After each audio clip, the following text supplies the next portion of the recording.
सुगस Adani energy solutions, बहुत request थी आप लोगों की इस टॉपिक पर। वीडियो की शुरुआत में एक छोटा सा चार्ट मैं आपको यहां पर दिखाना चाहता हूं। रिसेंटली स्टॉक ने एक स्ट्रॉन्ग अपवर्ड वेजेस पैटर्न का ब्रेक डाउन दिया है और आपको पता है एक upward wedges pattern break down के बाद क्या करता है, साइडवेज में कंसोलिडेशन, और उस साइडवेज के कंसोलिडेशन के बाद में अपॉर्चुनिटीज बनती है ब्रेकआउट की या फिर ब्रेक डाउन की। अभी यहां पर समझते, अगर पहली बार चैनल पर आए हो, इसके क्लासिक केसेस आपको चैनल पर देखने को मिलेंगे। बीएसएल लिमिटेड, सीडीएसएल जरूर देखना। ये दो क्लासिक केसेस हैं कि किस तरह से एक अपवर्ड वेजेस पैटर्न आपको डाउन ट्रेंड देता है। लेकिन अडानी एनर्जी सॉल्यूशंस, क्या ये कंपनी इस अपवर्ड वेजेस पैटर्न के ब्रेक डाउन होने के बाद में ब्रेकआउट देगी या ब्रेक डाउन देगी, इसकी कंडीशन कैसे मालूम पड़ती है, समझेंगे। यहां पे पहले दो तरीके के इन्वेस्टर हमारे पास में आते हैं।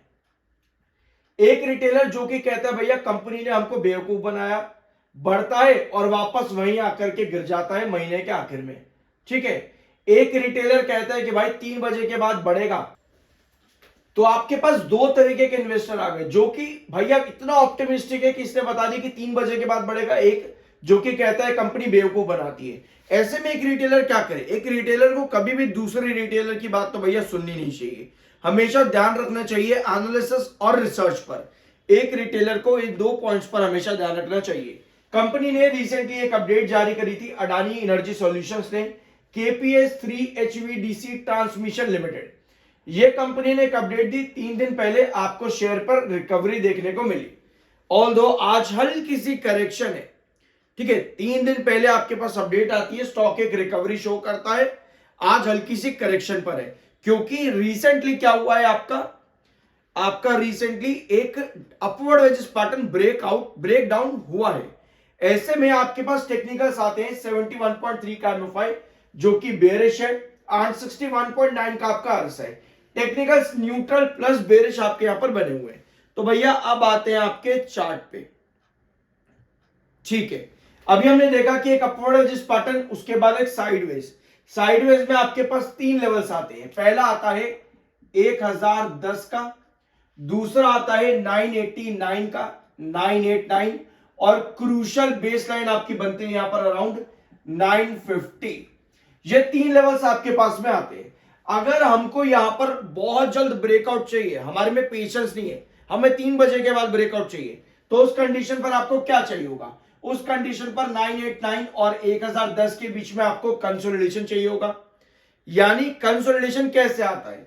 कंसोलिडेशन आता है कुछ इस तरीके से कि यहां पर एक बेस बनाए और फिर इस तरह की कैंडल फॉर्म करे और फिर ये कैंडल फॉर्म कर दे।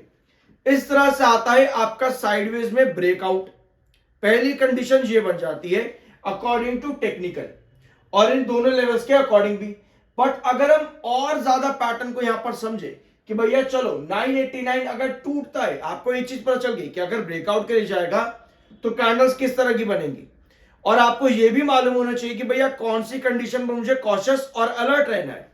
आपको कॉशियस और अलर्ट रहना है कुछ इस तरह की सिचुएशन पे, जहां ऊपर की टेल लंबी हो और नीचे की टेल छोटी, जो कि आपको सेलर इंडिकेट करती है। उस कंडीशन पर आपका ये ब्रेकडाउन कुछ इस तरह से होगा 989 पर, जिसके बाद 989 आपका बन जाएगा रिस्ट्रिक्शन, फिर आप गिरोगे 950 पर। यानी दोनों ही लेवल्स पर 989 और 950 आपके पास कैंडल की पोजीशन क्या आ रही है, वो आपको बताती है कि आपको 1010 के ऊपर ब्रेकआउट मिलेगा या 989 के नीचे आपको ब्रेक डाउन मिलेगा। आई होप कि ये पॉइंट क्लियर है आप लोगों को। अब बढ़ते आगे, सब्सक्राइब जरूर कर देना, आई एम NISM सर्टिफाइड, ठीक है।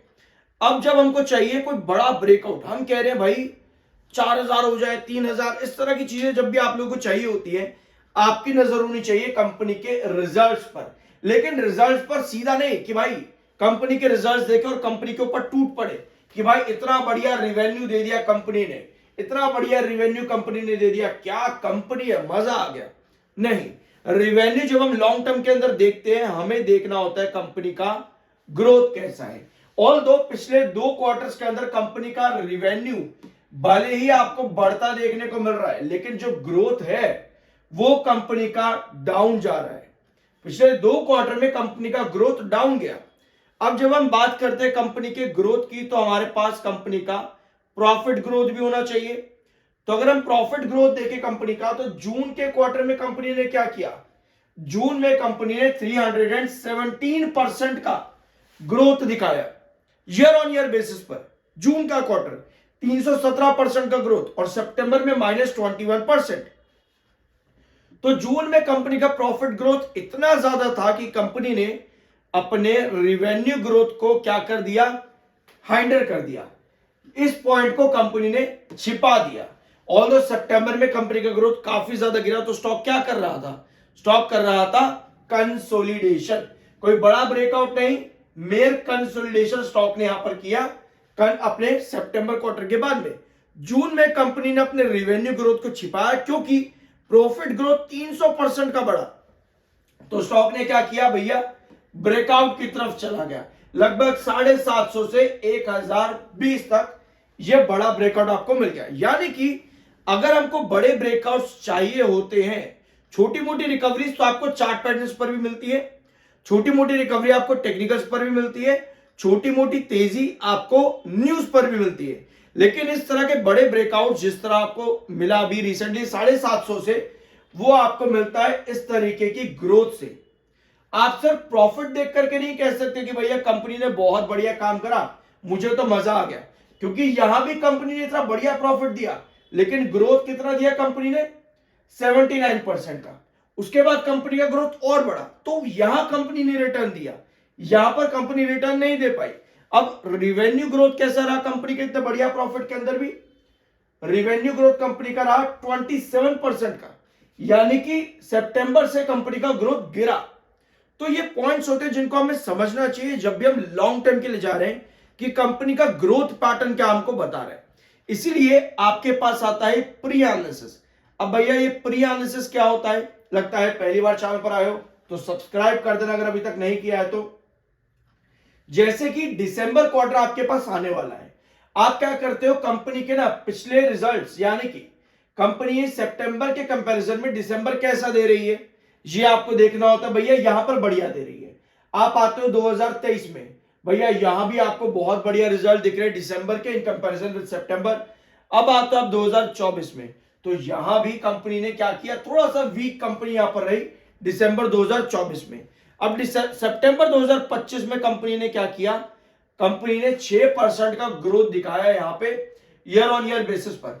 तो अगर हम कंपनी से उम्मीद करते हैं कि कंपनी 2022 और 2023 रिपीट करे, 2024 रिपीट ना करे, 2023 2022 रिपीट करे, तो उस कंडीशन पर हमारे चांसेस बन जाते हैं कि कंपनी एक बड़ा breakout they quarter on quarter basis पर। अगर बड़ा ब्रेकआउट आता है, इसका मतलब यह है कि अल्टीमेटली आपका ये ग्रोथ जो है ईयर ऑन ईयर बेसिस की वजह से इंप्रूव होगा। और जब भी आपका ग्रोथ इंप्रूव हुआ है, अभी आपने देखा जून का प्रॉफिट ग्रोथ किस तरह से इंप्रूव हुआ और स्टॉक ने क्या रैली दी। इस तरह की रैलीज आपको मिलती है कंपनीज के ग्रोथ के परसेंटेज पर। यानी अगर हम एक्सपेक्टेशन पर भी चले कि 400 करोड़ के ग्रोथ पर कंपनी ने 6% का ग्रोथ दिखाया, 400% ईयर ऑन ईयर बेसिस पर कंपनी का रिवेन्यू बढ़ा, तो 6% का ग्रोथ है। अगर हम कंपनी से एक्सपेक्ट यहां पर कर जाते हैं कि चलो कंपनी वीक क्वार्टर ही दे दे दिसंबर 2024 के तरह, तो कितना वीक, यानी कि कंपनी अराउंड 600 टू 700 करोड़ का रिवेन्यू भी, सिर्फ इतना ही रिवेन्यू यानी कि फ्लैट भी आ जाती है, उस बेस पर भी चांसेस है कि कंपनी का ये ग्रोथ 6% से बढ़ जाए। बट जब बात आती है बड़े रिटर्न्स की, तब ये ग्रोथ एटलीस्ट 20% का यहां पर आना चाहिए। तो अगर हम 2022-23 देखें कंपनी वहां रिपीट करती है, इसका मतलब यह है कि कंपनी काफी स्ट्रांग इंप्रूवमेंट शो कर सकती है year on year basis revenue पर, जिसके बाद कंपनी का क्वार्टर ऑन क्वार्टर बेसिस पर यह ग्रोथ भी इंप्रूव होगा।